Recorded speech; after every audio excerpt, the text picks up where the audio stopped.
The Wellness Effect, the program that looks at all things health and wellness. The reason we've changed location is to make sure that you are relaxed. This episode is all about mental health. Troubles may come, but I'm a brain so. Devil just try, but he just never learn.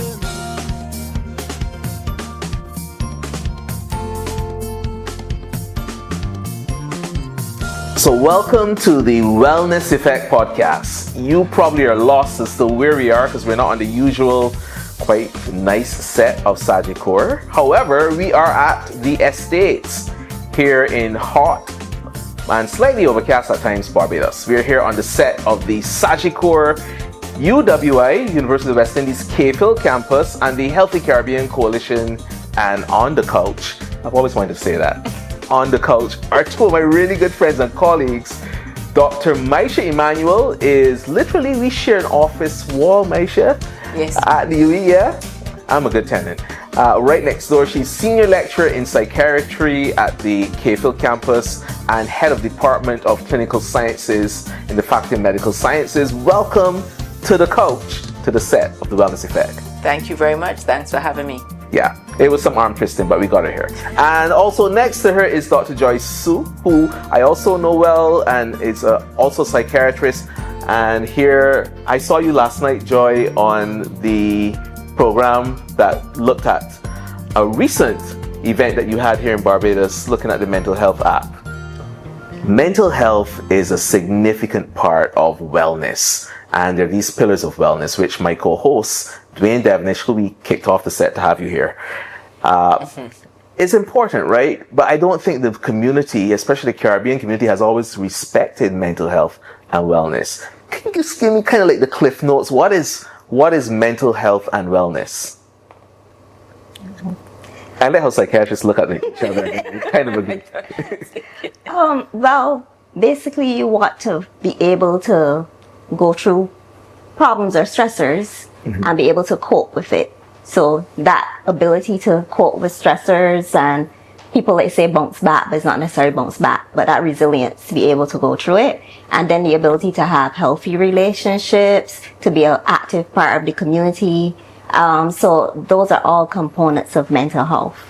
But I mean, that sounds serious, because if you don't get these things right, you literally can't navigate your day, right? At least not successfully.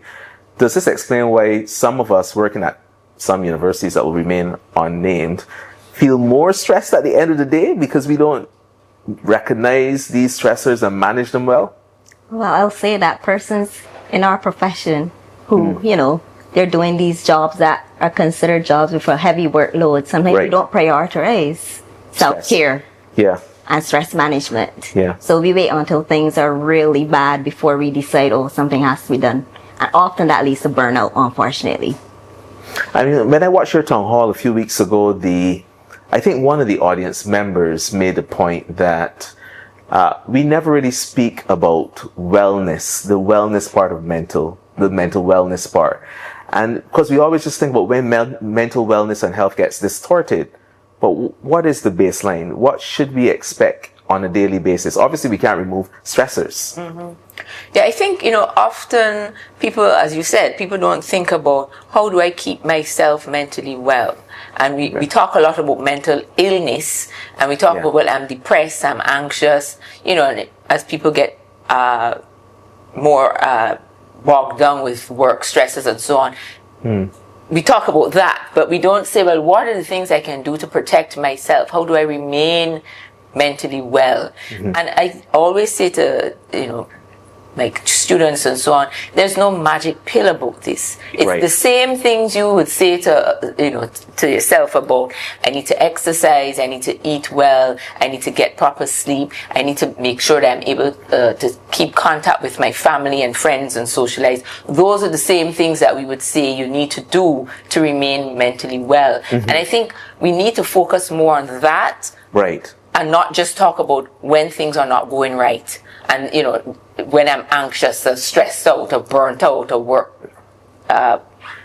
stress becomes too much for me. Overbearing, So we really need to focus on what are the things we need to do to remain well as much as we talk about, well, what to do when you're not feeling well.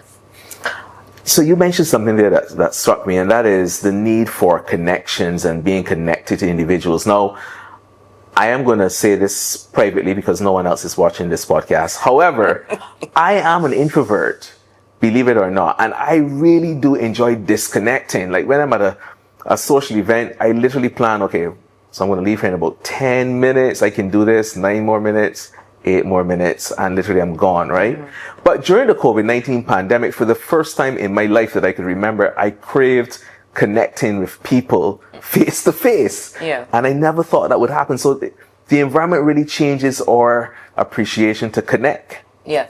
And, I think it's important that we all recognize about ourselves. What is it that we require? Some people, they need, 6 hours of a party. Yeah.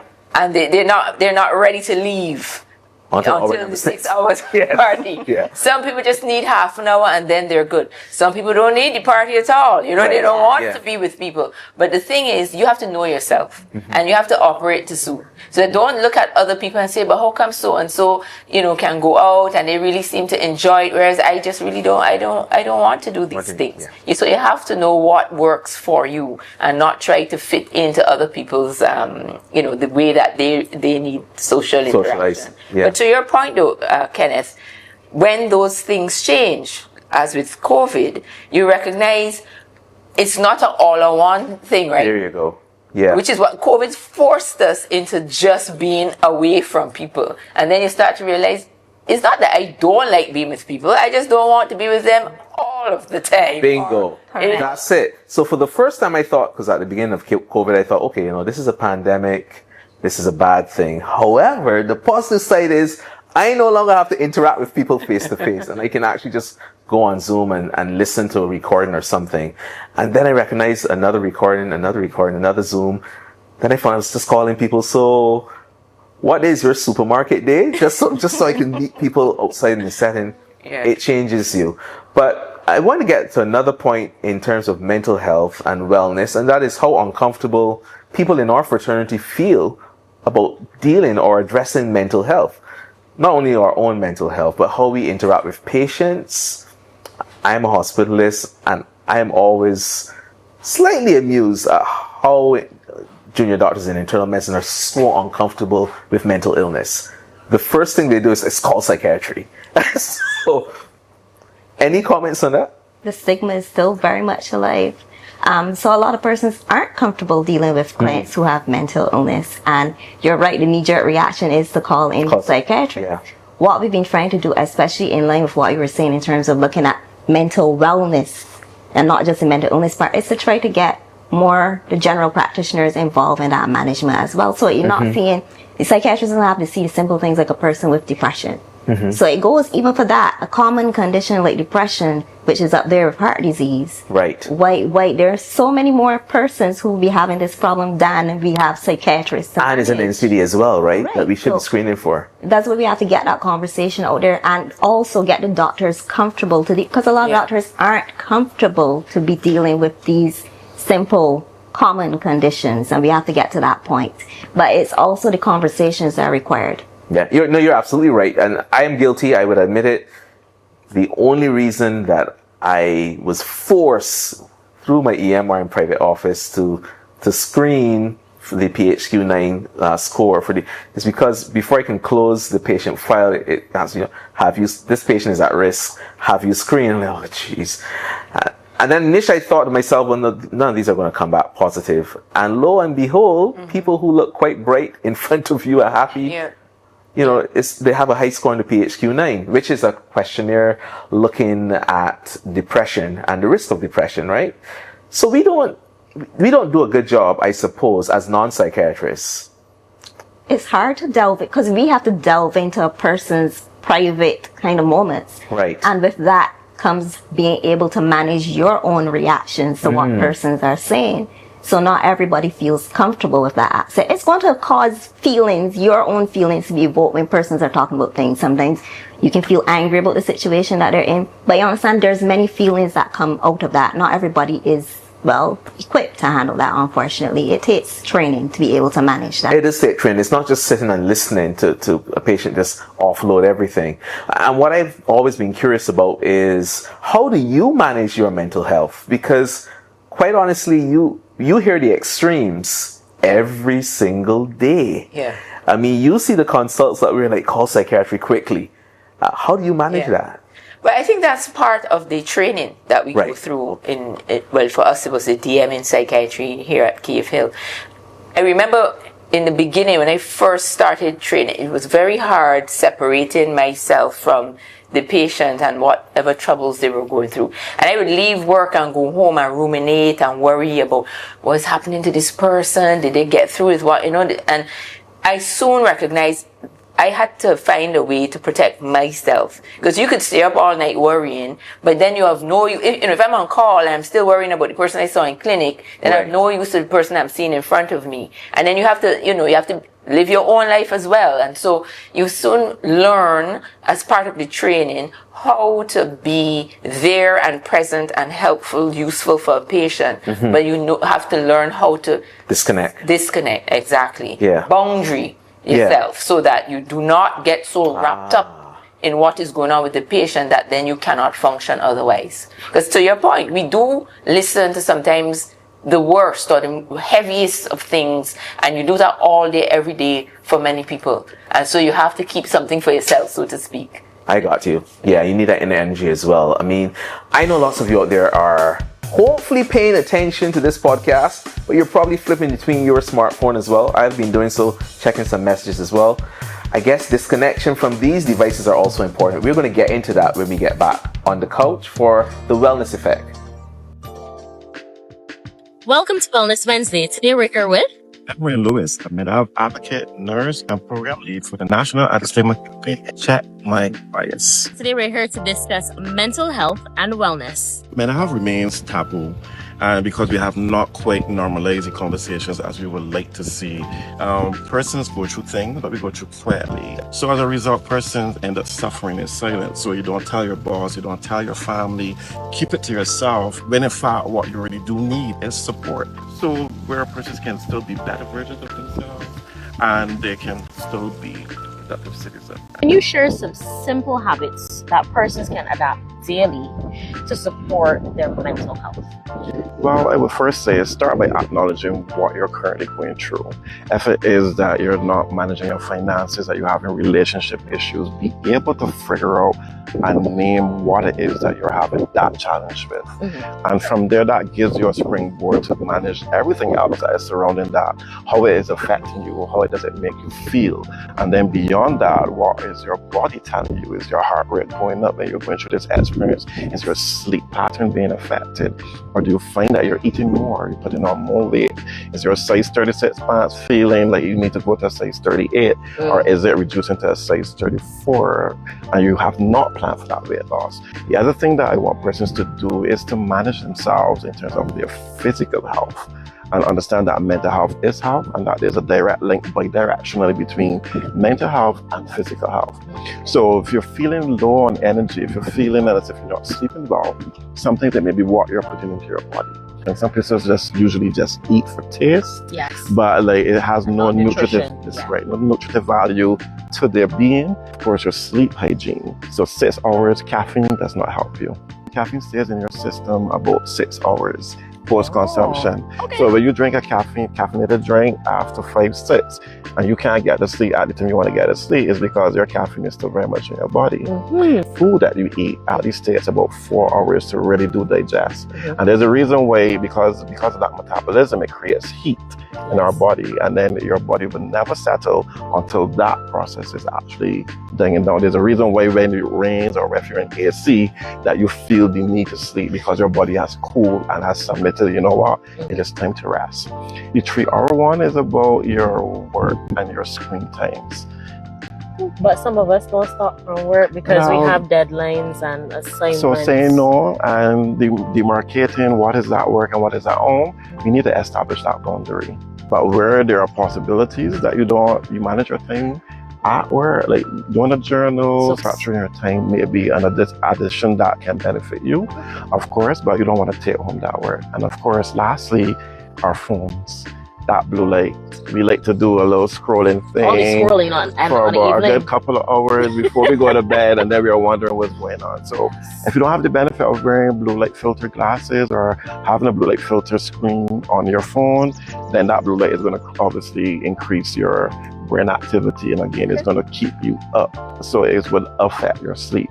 So these are just some basic things that we can do that cost nothing. And of course, take your medications, drink water, exercise, and taking some beautiful sceneries such as this that can just create calm, respite, rejuvenation, and just reset you.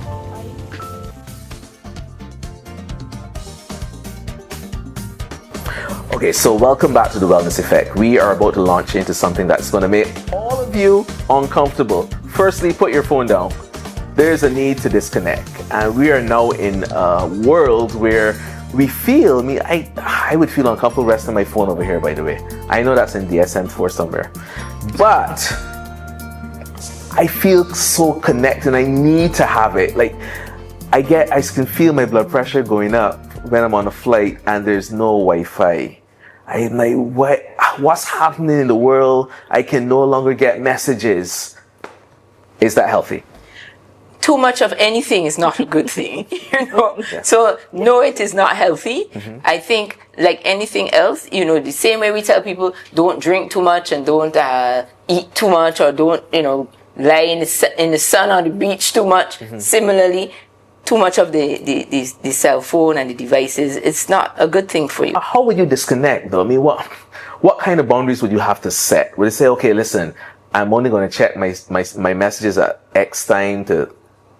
No, I think in the world we live in now, it would be difficult to put a schedule like that. Right. But for example, you can say, once I get home and I'm relaxing, I'm having dinner or whatever, I'm not going to be on my phone. Okay, during those good. That's a good start. Or, you know, I'm not going to start taking calls before X time on morning. You know, and so people would know, well, don't call Kenneth before 8 o'clock on whatever time you set for yourself, right, and stick to those things. I hope the audience are listening. You know, simple thing, if you're sitting down to have a meal with somebody, make eye contact with the person and talk with them, and not be on your phone. Turn the phone down, you know. So things like that, I think will go a long way, as opposed to thinking, well, I'm just going to check it at 1, 6, and 10 o'clock, because that is not going to work. Yeah, not in this day and age. Yeah, I know. I feel the pain, and I know this sounds a lot easier than it probably is for people who are techies, especially who are always on their phone. But what I've found, by setting limits, it's almost like a kind of way to recharge your brain. Like, I feel so much more relieved.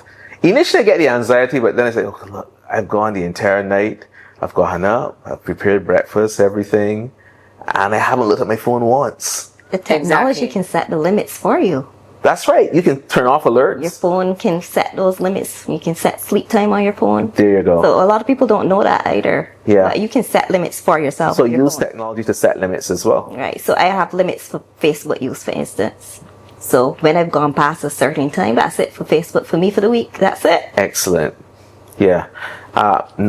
Because otherwise you can get caught just scrolling. It can be quite addictive, actually. You've just given me something to work on. I mean, it's going to work well for Facebook, maybe not Instagram, but I can do it for Facebook for sure.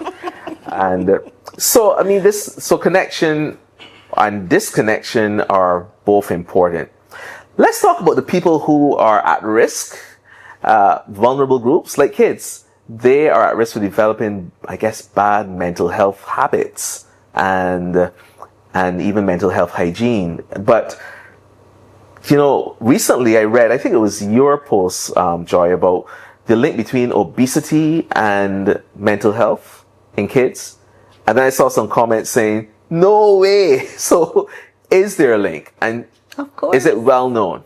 Everything that I presented about childhood obesity and the links to mental health, I had research. It's not just one study or two studies. There's several studies. It isn't just a Bayesian thing. Yes, it's not a Bayesian thing. This is an international thing. A lot of research has been done into that area to show the links between obesity and several mental health disorders, whether it's depression, anxiety disorders, eating disorders. And I was even talking about my own clinical experience of eating disorders in Barbados, not realizing that we actually had, so many problems with eating disorders, with binge eating disorder. That's what I've been discovering in my younger clients now in their 20s or so. Right. And you really have to ask the right questions to get it out of them, because they may not realize that it's a problem either.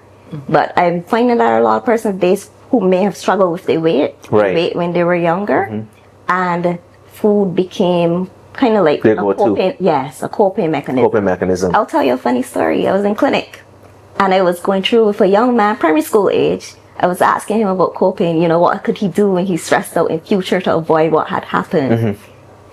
And he gave me a couple of things and he said, food, I can eat. I said, stick a point there. I'll tell you why I don't like that one. Yeah. And that's how a lot of people, they use food as a thing to comfort them when they're having low periods. The problem is that itself can develop into a problem. And even parents may be part of this. You're down, I'm going to take you to a fast food restaurant that we will not call on the set.